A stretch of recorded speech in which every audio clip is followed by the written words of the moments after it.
आता राजधानी दिल्लीमधून एक महत्त्वाची अपडेट येते। दिल्लीत महायुतीच्या बैठकीला सुरुवात झाली आहे। गृहमंत्री अमित शहा यांच्या अध्यक्षतेत ही बैठक होते। जागा वाटपावर अंतिम निर्णय होण्याची शक्यता अत्यंत महत्त्वाची अशी ही बैठक आहे। महायुतीच्या दृष्टिकोनातून ही बैठक आहे अत्यंत महत्त्वाची आणि त्यातच आता या बैठकीला अखेर सुरुवात झाल्याची माहिती मिळते आहे। गृहमंत्री अमित शहा यांच्या अध्यक्षतेत ही बैठक होते। खरं तर या आधीच गृहमंत्री अमित शहा यांचा नुकताच महाराष्ट्र दौरा झालेला आहे। त्या दौऱ्यामध्ये देखील त्यांनी बऱ्याच मतदारसंघाचा आढावा घेतलाय। या दौऱ्यादरम्यान देखील त्यांच्या बैठका झाल्यात। अनेक घटक पक्षांसोबत त्यांच्या बैठका झालेल्या आहेत आणि त्यानंतर आता आजची ही महत्त्वाची बैठक या बैठकीला अखेर सुरुवात झाली आहे।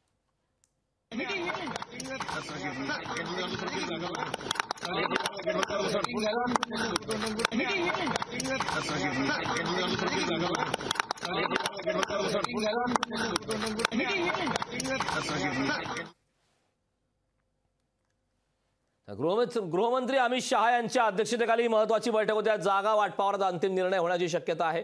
दिल्लीत महायुतीच्या बैठकीला सुरुवात झाली। नेमका फॉर्म्युला काय ठरणार हा सर्वात महत्त्वाचा प्रश्न आहे। मात्र भाजप 33 ते 35 जागांवरती आग्रही अशी देखील दुपारी माहिती आली होती। त्यामुळे नेमकं भाजपला किती जागा दिल्या जाणार, अजित पवार गटाला किती आणि शिवसेना शिंदे गटाला नेमक्या किती जागा मिळतात हे कदाचित या बैठकीनंतर स्पष्ट होऊ शकतं।